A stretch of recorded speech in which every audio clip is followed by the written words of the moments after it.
Hello guys, જો આજના વ્લોગની શરૂઆત થઈ છે સાંજના 7:30 વાગ્યાથી અને અમારી ઘરે આવ્યા છે મોંઘેરા મહેમાન ચાપાથળથી અને બનાવી છે અમે દાબેલી. અહીંયા જો કામકાજ ચાલુ છે. મમ્મી અહીંયા ભરે છે મસાલો અને એક બાજુ પાઉં કટ થાય છે. અમે અહીંયા ચાપાથળ જઈને તો અમને માટલા ઊંધિયું ખવડાવે ને અમે અહીંયા દાબેલી ખવડાવી, બરાબર ને? જય શ્રી કૃષ્ણ. એ મમ્મી હાય. મોઢું છે એનું કરે. અને અહીંયા દેરાણી બનાવે છે ભાખરી, કેમ કે એને દાબેલી ખાવાની નથી, બરાબર ને? હા, તમારે કેવાય ને મારે બહુ ઉતારે છે તો હો જ ને.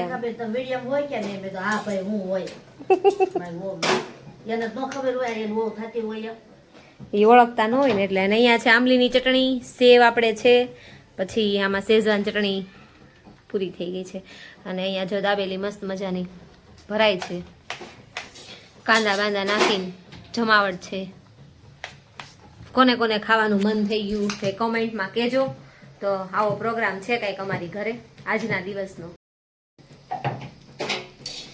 કોણ જો અહીંયા મુકાઈ ગઈ છે આપણે દાબેલી, એક મશીનમાં 5 દાબેલી. કોણ કોણ ગ્રીલ સેન્ડવિચના મશીનમાં દાબેલી બનાવે છે એ કમેન્ટ કરીને કહેજો. અમારા ઘરના જેન્ટ્સ છે ને અહીંયા બેસી ગયા છે જમવા માટે. હવે આપણે બીજા કોઈનો નહીં પણ પપ્પાનો રિવ્યુ લઈ. પપ્પા, કેવી લાગી દાબેલી? બહુ સરસ છે. મજા આવી ને? આપણે બહુ ટાઈમ પછી બનાવી, કારણ કે મેં પાવવાળી આઈટમ બહુ ઓછી બનાવી છે, એટલે ઘણા ટાઈમ પછી બની છે. હાલો દાબેલી ખાવા.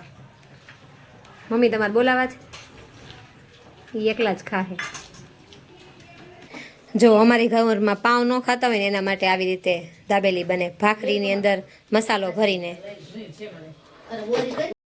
ભાખરી વાળી દાબેલી છે ને દેરાણી માટે છે, અને આપણે લઈ લીધી છે દાબેલી, ચટણી, સેવ. છેલ્લો વારો જમવાનો આપણો છે.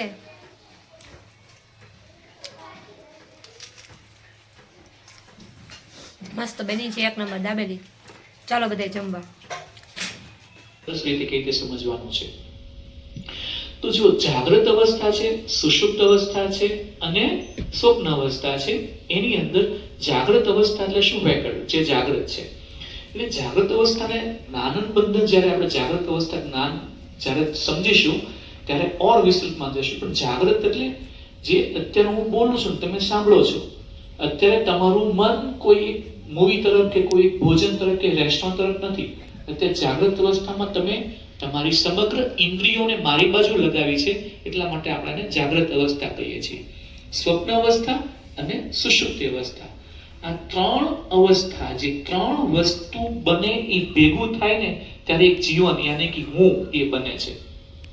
ચેતનાની ભાષામાં જો વાત કરીએ તો ચેતનાની જે 4 અવસ્થાઓ છે એની અંદર યોગ વાસિષ્ઠ રામાયણની અંદર વશિષ્ઠ ઋષિએ રામચંદ્રજીને જે ચેતનાની 4 અવસ્થાઓ કીધી એની પણ આ જ વાત છે.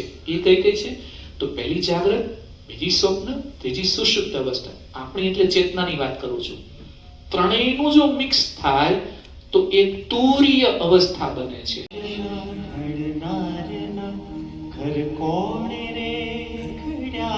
કેવો વિસ્મય! જો આકાશ જે છે તો કોઈ જગ્યાએ તો છે ને, તો આકાશનું ઘર ઘડવા વાળો ઈ કોણ હશે? આકાશનું ઘર ઘડવા વાળો કોણ હશે? આકાશના ઘડનારના ઘર કોણે રે ઘડ્યા હશે?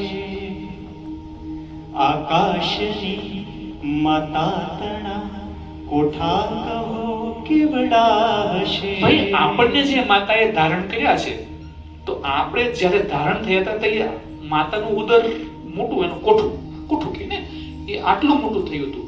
તો જેને આ આકાશને ધારણ કર્યો હશે એ માતાનું કોઠું કેટલું મોટું હશે? કેવો વિસ્મય! અજાણવા જોવા તણી દિલ ઝંખના. એનો વિસ્મય શું છે? આ જાણવું અને આ જોવું એ મારી ઝંખના છે. ફરીથી, અજાણવા જોવા તણી દિલ ઝંખના ખટકી રહી, બ્રહ્માંડમાં ભટકી રહી, અંતે મતી અટકી રહી. તો શું રહ્યું? આખા બ્રહ્માંડ આ